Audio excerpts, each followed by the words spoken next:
ओम नमः शिवाय। आज सुनेंगे श्रावण मास महात्म के 26वें अध्याय की कथा को। इस अध्याय में जानेंगे अमावस्या को किए जाने वाले वृष पूजन और कुश ग्रहण के विधान के बारे में विस्तार से। पिछले सभी अध्यायों का श्रवण करने के लिए आप सभी का बहुत बहुत धन्यवाद। और जिन्होंने भी उन अध्यायों का श्रवण नहीं किया है वे हमारे चैनल पर जाकर उन अध्यायों का श्रवण अवश्य करें। आइए सुनते हैं आज के अध्याय को। ईश्वर बोले, हे सनत कुमार, श्रावण मास में अमावस्या के दिन जो करणीय है उसको तथा प्रसंगवश जो कुछ अन्य बातें मुझे याद आ गई हैं उसको भी मैं आपसे कहता हूँ।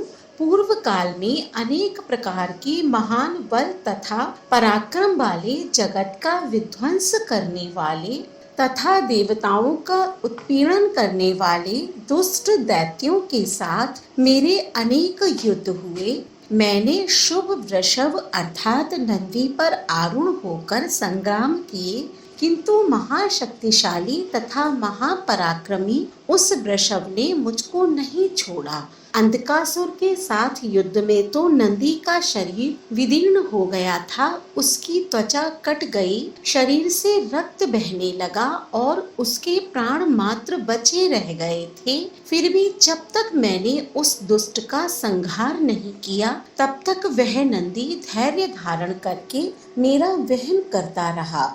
उसकी इस दशा को मैंने जान लिया था। उसके बाद उस अंधक का वध करके मैंने प्रसन्न होकर नंदी से कहा, हे सुब्रत, मैं तुम्हारी इस कृत्य से प्रसन्न हूँ। वर मांगो, तुम्हारे घाव ठीक हो जाएं, तुम बलवान हो जाओ और तुम्हारा पराक्रम तथा रूप पहले से भी बढ़ जाए। इसके अतिरिक्त तुम जो जो वर मांगोगे उसे मैं तुम्हें अवश्य दूंगा। नंदकेश्वर बोले, हे देवदेव, हे महेश्वर, मेरी कोई याचना नहीं है। आप मुझ पर प्रसन्न हैं तो फिर इससे बढ़कर क्या वैभव हो सकता है।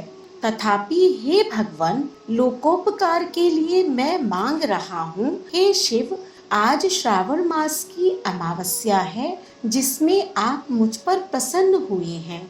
इस तिथि में गायों सहित उत्तम मिट्टी से निर्मित वृषभों की पूजा करनी चाहिए। आज अमावस्या के दिन जन्म लेना कामधेनु तुल्य होता है, अतः इस तिथि में वर प्रदान करें कि अमावस्या वांछित फल देने वाली हो। आज के दिन भक्ति पूर्वक प्रत्यक्ष वृषभों तथा गायों की पूजा करनी चाहिए। गेरू आदि धातुओं से प्रयत्न पूर्वक उन्हें भूषित करना चाहिए। उनकी सींगों पर सोना चांदी आदि के पतर मड़े और रेशम के बड़े बड़े गुच्छों को भी सींगों पर बांधे। अनेक प्रकार के वर्णों से चित्रित सुंदर वस्त्र से उनकी पीठ को ढक दें और गले में मनोहर शब्द करने वाला घंटा बांध दें। सूर्योदय से लगभग 4 घड़ी बीतने पर गायों को ग्राम से बाहर ले जाकर पुनः साय वेला में ग्राम में प्रवेश कराएं। आहार के रूप में सरसों, तिल की खली आदि अनेक प्रकार का अन्न इस दिन अर्पित करें। जो इस दिन ऐसा करता है उसका गोधन सदा बढ़ता रहता है। जिस घर में गाय ना हो वह शमशान के समान होता है। पंचामृत तथा पंचगव्य दूध के बिना नहीं बनते हैं। गोबर से लेप किए बिना घर पवित्र नहीं होता। हे सुरोत्तम, जहाँ गौमूत्र से छिड़काव नहीं होता है वहाँ चींटी आदि जंतुओं का उपद्रव विद्यमान रहता है। हे महादेव, दूध के बिना भोजन का रस ही क्या है। हे प्रभु, यदि आप मेरे ऊपर प्रसन्न हैं तो इन वरों को तथा अन्य वरों को भी मुझे प्रदान कीजिए। हे सनत कुमार, तब नंदी का यह वचन सुनकर मैं बहुत प्रसन्न हुआ। मैंने कहा, हे वृषश्रेष्ठ, जो तुमने मांगा है सब हो जाए। हे नंदिन, इस दिन का जो अन्य नाम है उसे भी सुनो। जो वृषभ किसी के द्वारा कहीं भी किसी कार्य में प्रयुक्त नहीं किया जाता है और तृण खाता हुआ तथा जल पीता हुआ जो शांति पूर्वक विचरण करता है तथा महान वीर व बलशाली होता है, उसे पोल कहा जाता है। अतः हे नंदिक, उसी के नाम से यह दिन पोला नाम वाला होगा। इस दिन अपने इष्ट बंधुओं के साथ महान उत्सव करना चाहिए। हे वत्स, मैंने उस दिन यह श्रेष्ठ वर प्रदान किए थे, अतः लोगों के द्वारा इस श्रेष्ठ दिन को पोला नाम वाला कहा गया है। इस दिन सभी कामनाओं को पूर्ण करने वाला वृषभों का महान उत्सव करना चाहिए। इसके साथ ही अब मैं इसी तिथि में किए जाने वाले कुश ग्रहण का वर्णन करूंगा। श्रावण मास की अमावस्या के दिन पवित्र होकर कुशों को उखाड़ लाएं। वे कुश सदा ताजे होते हैं, उन्हें बार बार प्रयोग में लाना चाहिए। कुश, काश, यव, दुर्वा, उशीर, सकूदक, गेहूं, ब्रीही, मूंज और बलबज, यह 10 दर्भ होते हैं। ब्रह्मा जी के साथ उत्पन्न होने वाले तथा ब्रह्मा जी की इच्छा से प्रकट होने वाले ये दर्भ मेरे सभी पापों का नाश कीजिए और कल्याणकारक होइए। इस मंत्र का उच्चारण करने के साथ ईशान दिशा में मुख करके हुम फट मंत्र के द्वारा एक ही बार में कुश को उखाड़ लें। जिनके अग्रभाग टूटे हुए ना हो तथा शुष्क ना हो, वे हरित वर्ण के कुश श्राद्ध कर्म के योग्य कहे गए हैं और जड़ रहित कुश देव कार्यों तथा जप आदि में प्रयोग के योग्य होते हैं।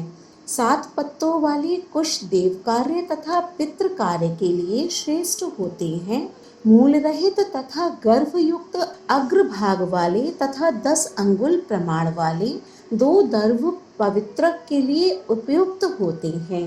ब्राह्मण के लिए 4 कुश पत्रों का पवित्रक बताया गया है और अन्य वर्णों के लिए क्रमशः 3, 2 और 1 दर्भ का पवित्रक कहा गया है, अथवा सभी वर्णों के लिए 2 दर्भों का ग्रंथि युक्त पवित्रक होता है। यह पवित्रक धारण करने के लिए होता है। इसे मैंने आपको बता दिया है। उत्पवन हेतु सभी के लिए 2 दर्भ उपयुक्त होते हैं। 50 दर्भों से ब्रह्मा और 25 दर्भों से विस्टर बनाना चाहिए। आचमन के समय हाथ से पवित्रक को नहीं निकालना चाहिए। बिकर के लिए पिंड देने तथा अग्नोकरण करने के साथ और पाद देने के पश्चात पवित्रक का त्याग कर देना चाहिए। दर्भ के समान पुण्यप्रद, पवित्र और पापनाशक कुछ भी नहीं है। देवकर्म तथा पितृकर्म ये सब दर्भ के अधीन हैं। उस प्रकार के दर्भों को श्रावण मास की अमावस्या के दिन उखाड़ना चाहिए। इससे इनकी पवित्रता बनी रहती है। श्रावण मास की अमावस्या का वर्णन क्या किया जाए? हे सनत कुमार, श्रावण मास की अमावस्या के दिन जो कृत्य होता है उसे मैंने कह दिया। श्रावण मास में और जो भी कुछ करणीय है उसे भी मैं आपसे कहता हूँ। इस प्रकार श्री स्कंद पुराण के अंतर्गत ईश्वर सनत कुमार संवाद में श्रावण मास महात्म्य में अमावस्या के दिन वृषभ पूजन कुशग्रहण नामक 26वां अध्याय पूर्ण हुआ। बोलिए भोलेनाथ भगवान की जय। अगले अध्याय का श्रवण करने के लिए हमारे चैनल को सब्सक्राइब करें। आज का अध्याय पसंद आया हो तो कमेंट बॉक्स में ओम नमः शिवाय अवश्य लिखें। धन्यवाद।